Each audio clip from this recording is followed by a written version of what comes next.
trying to think of another topic to hit on, because you mentioned that you pretty much, when you walk in the boardroom over there, you know, you're all jacked, you get respect, and you talk with the confidence over there. Like, when you were you skinny growing up? Were you fatter, or like were you always fit? What was it? I had segments in my life where business took over, and I'd step out of the gym. I'm definitely not making excuses. I know I let myself go. I was up around, because I'm not even 5'9", I'm like 5'8.5" kind of thing. I've been as heavy as like I don't know my heaviest, but I know I've stepped on a scale and saw well over 230, and that's not muscle. Like, it's not. I was always able to put on muscle very easily. You know, and people have always said shit like, oh, what kind of gear you're on? No one can do that. And I'm like, I don't understand what they're meaning. I'm like, I'm partially flattered when they say that, but at the same time, I don't understand why they believe they can't do it. Because for me, it was easy. Cutting is difficult for me. If I look back at pictures when I was 12 and 13, when I actually took an interest in like doing push-ups and shit like that, I never really worked out. We didn't have the money for weights. And I was the oldest brother. I'm looking back at those pictures and I'm showing people, I'm like, this is what I look like at 12. I'm almost as wide as I am now. This is what I look like, but if you also notice, I had a gut.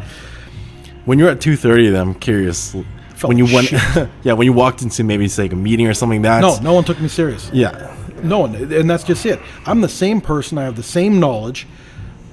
No one listened. Even just in the last year, my message is always the same to people. If they want to learn about, because we met through a fellow entrepreneur at an event, and it was super weird because this group of younger entrepreneurs just got around me, and I was, okay, this is weird. I have a crowd. They want to hear what I have to say, so I better make sure I'm saying shit that's appropriate to say. And I don't mean like profanity.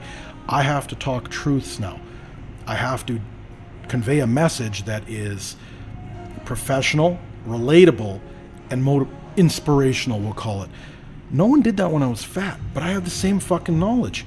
So this was, just to give you an example of, or not example, but to set it the last 9 months straight, at the beginning of the year, I kind of just decided, okay, it's time to drop the weight again. I was sitting up at about 221, 222.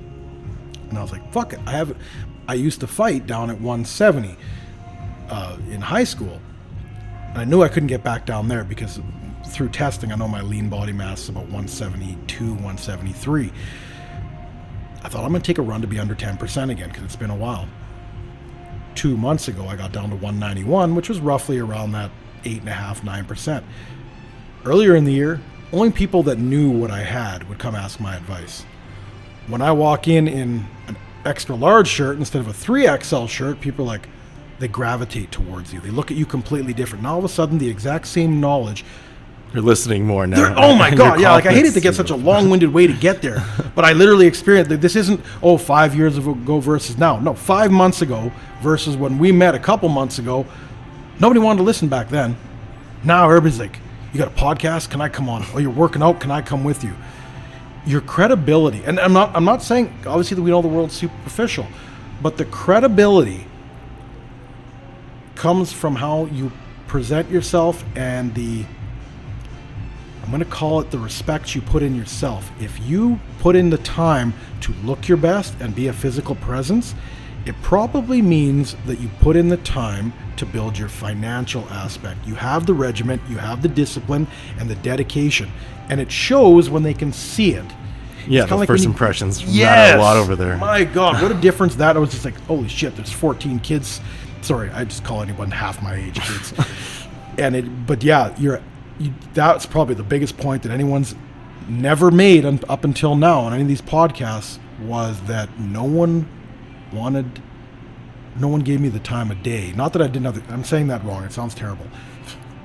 I didn't give you the People respect stepped over there. up. Yes, the respect was there visually. And then when they heard me talking, they're like, oh shit, that's going to change my life, that piece of knowledge. But they're right.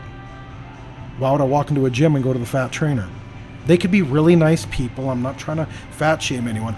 But if they're 40 pounds overweight, they could even be in their off season. Maybe they look deadly at 8%. But that doesn't give me the confidence that they can get me to 8% until I've met them and learned about their credentials. Much like people that know my financial situation. Of course they'd come ask me. But they're not going to ask some guy dressed in sloppy clothes 30 pounds overweight.